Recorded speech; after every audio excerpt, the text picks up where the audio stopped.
अब आते हैं आज की कहानी के ऊपर। इस दुनिया में बदले की न मालूम कितनी ही कहानियां हैं और कहते हैं कि इंसान जब जिसके अंदर बदला लेने की चीज़ आ जाती है ना, फिर वो उसका अपने दिमाग पे काबू रहता ही नहीं है और वो बदले के लिए किसी भी हद तक जा सकता है। बदले की अनगिनत मिसालें, अनगिनत कहानियाँ, आज से नहीं इतिहास के पन्नों में भी। आज की कहानी दिल्ली के करीब, दिल्ली से ज़्यादा दूर भी नहीं, बुलंदशहर और हापुड़ की कहानी है। और इस कहानी की शुरुआत होती है इसी साल 18 मार्च को। एक इरफान नाम का लड़का था, उसके दो दोस्त भी थे, रागिब और माजिद। और इन लोगों ने यहीं हापुड़ के पास एक टोल प्लाज़ा, जो हाईवे से आप गुजरते हैं, तो आजकल आपने देखा होगा कि हर जगह टोल पे ज़्यादातर ये है कि फास्टैग, आपको पहले से अपना रिचार्ज कराना होता है और फास्टैग के बाद अपने आप जो बैरिकेड है वो उड़ जाता है, जाते हैं। अब तो ये भी आ रहा है कि अगर फास्टैग नहीं होगा तो फिर आपको डबल पैसे देने पड़ेंगे, हालांकि वो अभी लागू नहीं हुआ है। तो इरफान इसी हापुड़ के पास टोल प्लाज़ा के पास उसने अपनी फास्टैग की एक दुकान खोल रखी थी, जो उसी वक्त हाथ का हाथ रिचार्ज करते हैं, और साथ में एक ट्रैवल एजेंसी चलाया करता था। उसके दो दोस्त थे, रागिब और माजिद। ये लोग भी उसके साथ काम भी करते थे और एक तरह से पार्टनर भी थे। सब कुछ ठीक चल रहा था। लेकिन बाद में इरफान के इन दोस्तों को लगता था कि कुछ पैसे जो हैं उन्हें मिलने चाहिए, वो इरफान ने दी नहीं है, और कुछ पैसों का लेन देन था। वो मांगते थे, इरफान देता नहीं था। इसी दौरान 18 मार्च को इन दोनों को पता चलता है कि इरफान दिल्ली गया और दिल्ली से करीब 7 लाख रुपए लेकर लौटा है। इन्होंने पैसे मांगे, इरफान ने फिर कुछ आनाकानी की होगी और तभी इन्हें आया गुस्सा और इन्होंने कहा कि अब इसका बदला लेना है। 18 मार्च की दोपहर से ही इरफान और उसके बाकी दोस्तों ने वहीं टोल प्लाज़ा के पास, जो इनका दफ्तर था, वहीं किनारे बैठकर शराब पीनी शुरू कर दी, दोपहर से ही, क्योंकि उनके मन में तो कुछ और चल रहा था। उसके बाद धीरे धीरे वक्त बीता, शाम हुई, शाम से रात हुई, जानबूझकर खूब सारी शराब पिलाई, फिर पैसे की बात की और इसके बाद अचानक उन्होंने इरफान पर हमला कर दिया और उसका गला काट डाला। उसकी मौत हो गई।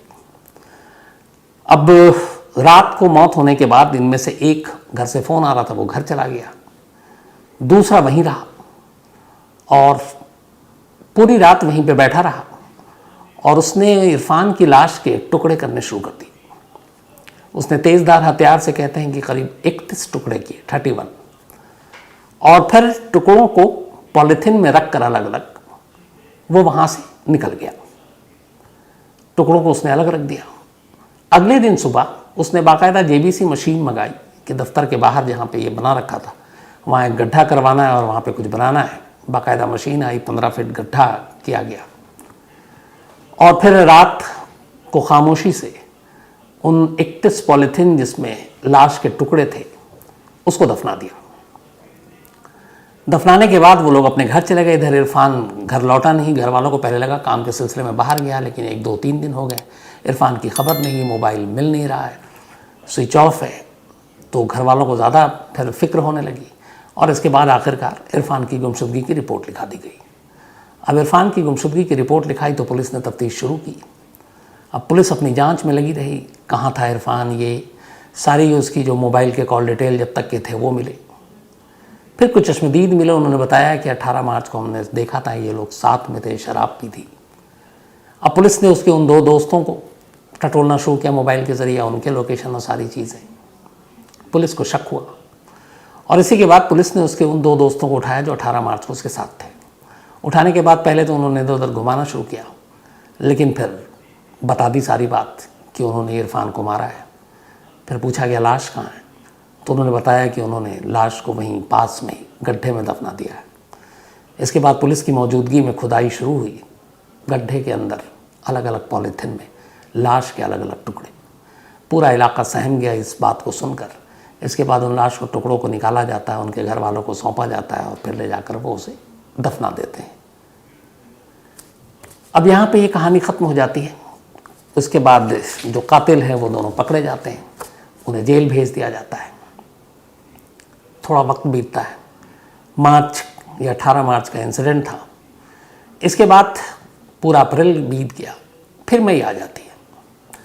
मई 6 तारीख, 6 मई को हापुड़ से दूर, लेकिन बहुत दूर भी नहीं, एक बुलंदशहर इलाका है, वहाँ पे एक डॉक्टर हैं, डॉक्टर शादाब, ये झोला छाप डॉक्टर, MBBS नहीं। अपने देश के छोटे छोटे मोटे इलाकों में इन्हीं ऐसे ही डॉक्टरों की भरमार होती है। तो डॉक्टर शादाब अपनी क्लिनिक पे थे, शाम का वक्त था। अचानक मोटरसाइकिल पर सवार 4 लोग आते हैं और सीधे क्लिनिक पर धावा बोल देते हैं। डॉक्टर शादाब अपनी कुर्सी पर थे और वो पिस्टल निकालते हैं, कट्टे निकालते हैं और गोलियां चलानी शुरू कर देते हैं। अंधाधुंध फायर करते हैं। फायरिंग भी इस तरीके से करते हैं कि उन्हें यह भी होश नहीं रहता है कि जो चारों गोली मार रहे हैं कि आपस में एक दूसरे को न लग जाए, और एक को सच में लग भी जाती है, मतलब शूटर में से। इसके बाद वो डॉक्टर शादाब के ऊपर अंधाधुंध गोली चलाने के बाद वहाँ से भाग जाते हैं। अब अगले दिन तमाम लोकल न्यूज़पेपर में ये खबर भी छपती है, फिर पोस्टमार्टम होता है। तो पोस्टमार्टम होने के बाद खुद पुलिस भी हैरान रह जाती है। मतलब दर्जनों गोलियां मारी गई, लेकिन उस हिसाब से जो गिने वो थे कि करीब 31 गोली मारी गई, 31। अब किसी एक शख्स को 31 गोली, मौत तो 1 गोली 2 गोली भी काफ़ी है, 3 भी काफ़ी है। 31 गोली मारने का मतलब है कि या तो कातिल जो थे वो एकदम मुतमईन होना चाहते थे कि ये मर ही जाए, और या फिर इतनी नफ़रत थी, इतनी ख़तरनाक दुश्मनी थी। खैर, पुलिस ने उसके बाद मामले की तफ्तीश शुरू की, आसपास के लोगों से पूछना शुरू किया, CCTV कैमरे को खंगालना शुरू किया और घर वालों से भी पूछा। इन सारी चीज़ों के बाद पुलिस को फिर पता चला कि एक हापुड़ में शख्स है जिसका नाम काशिफ है, और इसी काशिफ का कहीं ना कहीं रिश्ता डॉक्टर के कत्ल से है। अब पुलिस की एक टीम हापुड़ जाती है, वहाँ अपनी तफ्तीश करती है। फिर काशिफ को उठाया जाता है। काशिफ को जब उठाया जाता है तो उसके बाद अचानक फिर पुलिस को पता चलता है कि काशिफ का 2 महीने पहले 18 मार्च को हापुड़ में हुए कत्ल के साथ बड़ा गहरा रिश्ता है। और वो क्या रिश्ता है? वो ये है कि काशिफ इरफान का साला था, यानी मरने वाला इरफान जिसको 18 मार्च को मारा गया था, वो उसका जीजा था। अब उस कत्ल का फिर इस कत्ल से क्या लेना देना? पुलिस ने पूरी तफ्तीश की, काशिफ को उठाया। काशिफ को जब पूछा तो इसके बाद काशिफ ने अपना मुंह खोला। फिर पूरी कहानी सामने आई। कहानी बदलेगी। काशिफ ने जब उसके जीजा इरफान का कत्ल हुआ तभी ये तय कर लिया था कि वो इस मौत का बदला लेगा जिन लोगों ने मारा है। लेकिन कहानी ये हुई कि जिन लोगों ने मारा था उसे पुलिस ने गिरफ्तार कर लिया। गिरफ्तार करने के बाद जेल भेज दिया। वो जेल में थे। उन्हीं में से एक था रागिब, जो जेल में था, इरफान के कत्ल का जिस पर इल्ज़ाम था। अब इरफान जेल में था और इसके बाद जो जेल से बाहर आने के लिए ज़मानत और बाकी चीज़ों की जो कवायद होती है वो उसकी कोशिश में लगा हुआ था। तभी काशिफ को पता चला कि रागिब को जेल से बाहर निकालने या ज़मानत दिलवाने में उसका एक भाई एक बड़ी भूमिका निभा रहा है और वो उसकी पैरवी कर रहा है, उसकी वकालत कर रहा है। उस भाई का नाम डॉक्टर शादाब था, जो झोला छाप डॉक्टर। अब काशिफ को लगा कि उसके जीजा के जिन लोगों ने मारा है उनमें से एक जो उसकी नज़र में कातिल है वो जेल में है और उसकी वकालत और पैरवी उसका भाई कर रहा है। अब रागिब को जाकर जेल में तो वो मार नहीं सकता था। कोर्ट में भी पहरा और सारे गार्ड होते हैं, पुलिस वाले होते हैं। तो उसे गुस्सा इस बात पर आया कि मेरे जीजा के कातिल को बचाने के लिए, जेल से बाहर लाने के लिए उसका एक भाई इस तरह कोशिश कर रहा, तो उसकी नज़र में वो ज़्यादा बड़ा दुश्मन, और दूसरा वो आज़ाद भी है, बाहर है, जेल के अंदर नहीं है। बस उसने कहा कि फिर वैसे ही वो बदला लेगा। अब उसे ये था कि बदला कैसे लें। फिर उसने दिल्ली में 2-3 शूटरों से बात की, किराए के सुपारी के किलर, उनको पैसे दिए, उसके बाद रेकी की। लेकिन कहते हैं कि कातिलों को ये साफ हिदायत दी गई थी कि मेरे भाई के 31 टुकड़े किए थे, इसलिए इस कत्ल का बदला तभी पूरा होगा जब तुम इस कत्ल से जुड़े हुए रागिब के भाई को 31 गोली मारोगे। और इसीलिए जब 6 मई को कातिल वहाँ पहुँचे तो उन्होंने अंधाधुंध गोलियाँ चलाईं और इस गोलीबारी के दौरान उन्होंने इस बात का ख्याल रखा कि 31 गोली से कम न चले। डॉक्टर रागिब की मौत हो गई। पुलिस ने दोनों केस की कड़ियों को जोड़ा, दोनों केस सुलझ भी गए।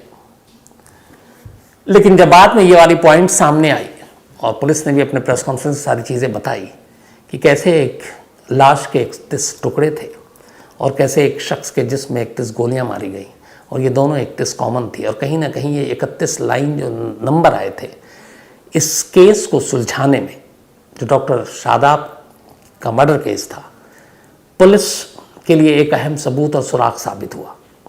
और इस तरीके से पुलिस ने बदले के लिए हुए इस कत्ल की पहेली को सुलझाया। तो ऐसी नामालूम और भी कितनी कहानियाँ बदले की और जुर्म की दास्तान ऐसी भरी रहती हैं।